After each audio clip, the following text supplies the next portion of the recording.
Assalamualaikum warahmatullahi wabarakatuh.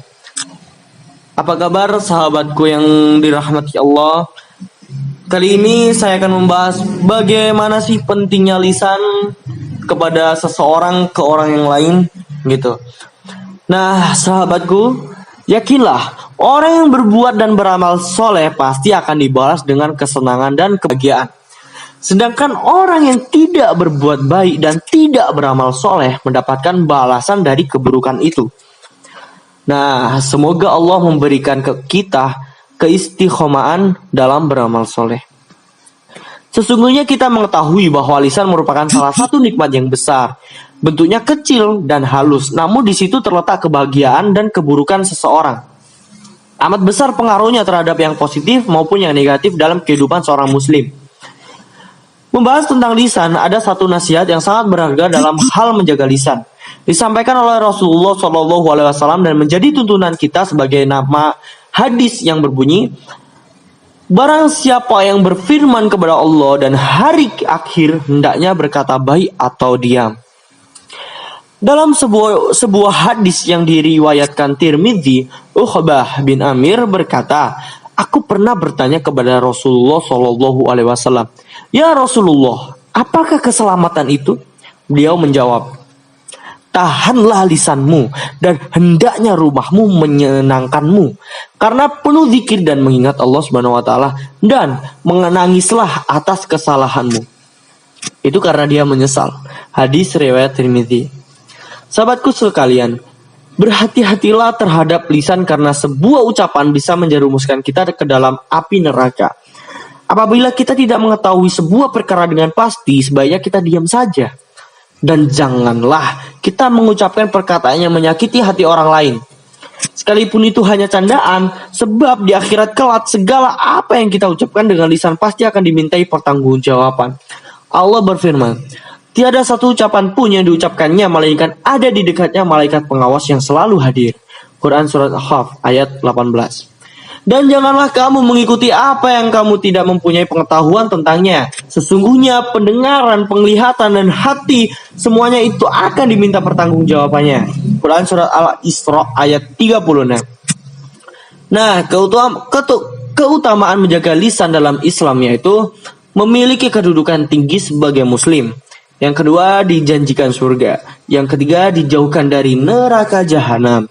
Yang keempat, dijauhkan dari kebinasaan. Yang kelima, meningkatkan iman. Keenam, amalan sedekah yang mendatangkan pahala, menghindari sifat keras hati, menyelamatkan diri dari dosa, diangkat derajatnya oleh Allah Subhanahu Wa Taala, memperoleh ridho Allah Subhanahu Wa Taala di akhirat. Nah, itu tadi nikmat jika kita menjaga lisan. Untuk dapat menjaga lisan menjadi terjaga dan bermutu, ada 4 syaratnya, yaitu yang pertama, berkatalah dengan perkataan yang benar. Kalau kita ingin berbicara dengan benar, maka pastinya bahwa pembicaraan kita bersih dari bohong, bersih dari dusta. Kata-kata kita ini harus benar-benar dapat dipertanggungjawabkan kebenarannya. Jangan pernah mau berkata apapun yang kita sendiri tidak yakin dengan apa yang kita katakan.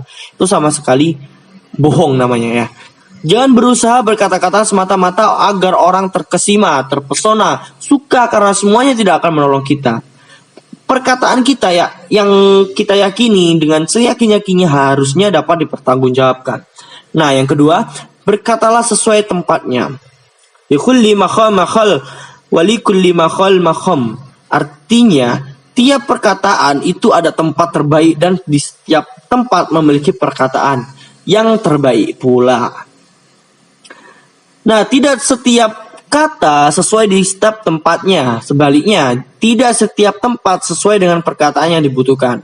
Nah, hati-hati sebelum kita berbicara, sahabatku semuanya. Harus kita ukur siapa yang diajak bicara. Berbicara dengan anak kecil tentu akan jauh beda dengan ketika berbicara dengan orang tua. Berbicara dengan remaja tentu akan jauh beda dengan ketika berbicara dengan guru kita. Orang yang tidak terampil untuk membaca situasi, walau niatnya benar, hasilnya bisa jadi kurang benar. Yang ketiga, jagalah kehalusan tutur kata. Orang yang lisannya bermutu haruslah berkemampuan memperhalus dan menjaga kata-katanya tidak menjadi duri atau tidak bagai pisau silet yang siap melukai orang lain. Betapa banyak kata-kata yang keluar yang rasanya itu ketika mengeluarkannya begitu gampang, begitu enak, tapi yang mendengar malah sebaliknya. Hatinya tercabik-cabik, tersayat-sayat perasaannya. Begitulah perih dan luka tertancap di hatinya. Seakan memberi nasihat gitu. Tapi bagi yang mendengar, apakah merasa dia nasihati atau malah merasa dizolimi? Oh, tidak. Gitu. Jadi sebaik-baiknya kita harus pintar lah untuk menjaga lisannya. Gitu.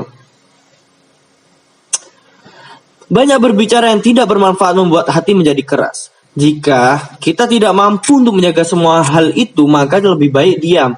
Dan dia merupakan pilihan paling bijak dan menyelamatkan baik dunia maupun akhirat. Tidak sedikit pun persahabatan menjadi retak hanya karena perkataannya menyinggung perasaan.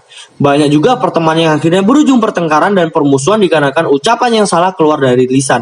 Oleh karena itu sahabatku, jika kita tidak mampu berkata baik, maka diam adalah yang paling bijak. Nah, itu tadi pembahasan yang kita bahas tentang bagaimana atau pentingnya berkata bijak ataupun dengan menjaga lisan kita terhadap orang lain biar menjadi sesuatu kebiasaan yang positif dan menghilangkan kebiasaan yang negatif.